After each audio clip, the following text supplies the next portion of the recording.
In this chapter, I'm going to talk about getting your file ready for commercial printing. This is one of the most important things because you can save a lot of time and certainly a lot of money by doing this correctly. If you don't prepare your file correctly, then when you send it off for pre-press or to a printer, it might come back at you after they've put time and effort into it, and you'll get billed for it. So we'll start off with some basics, which we have talked about before, but it's important that you set it up for a bleed. Now, what a bleed is, if you're not familiar with it, is where elements go to the edge of the page. So what happens when this gets printed is that they print it on a large piece of paper and then they trim it down to the actual size. Now, they're never going to be able to trim it exactly to this point here, so you have to bleed anything that goes off the edges. Now, how far the bleed is would depend on the printer you're dealing with. 0.125 of an inch, an eighth of an inch is a common bleed, but not all printers want that. Some want more, some want less. So check with whoever's going to print it first. You would then check your document for bleeds, and you come down and look at the bleed option here.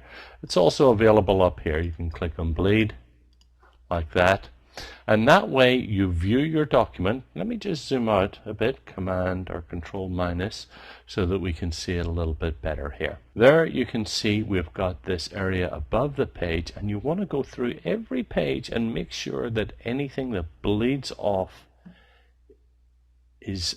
goes at least to this point. Now let me just go to the master page where these sidebars are placed. Here they are here. Everything is going off to the edge. It really doesn't matter if it goes a little bit further, but you don't really want it like that. That would be an error.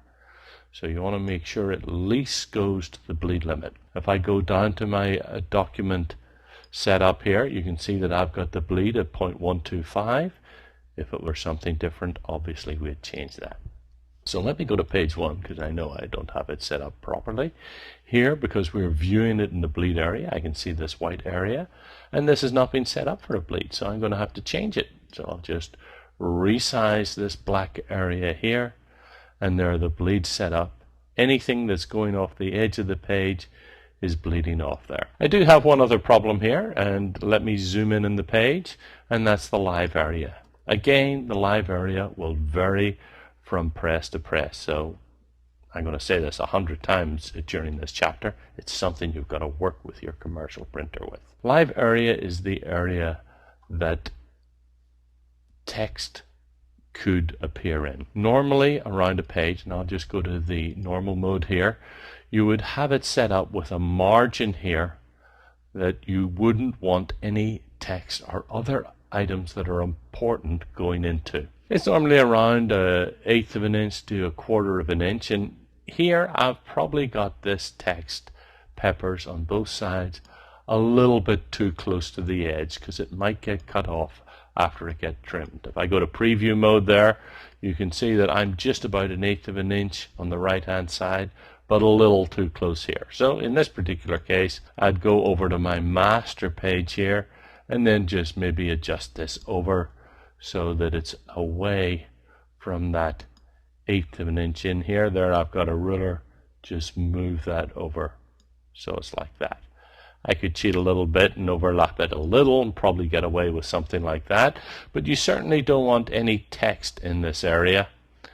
Between the page edge, this red line is the bleed, so don't look at it. We want the 0 point here. I'll bring in another ruler so that you can see it. So we definitely don't want any text or important items like the company logo getting in this area. For one, it might get trimmed off, which it probably wouldn't, but what happens if it gets too close to the trim? It does look a little bit ugly. So those are the first two things you need to look at when you're looking at getting your document ready for print. In the next movie, we're going to talk about pre-flighting the document and looking for some other errors that may be there.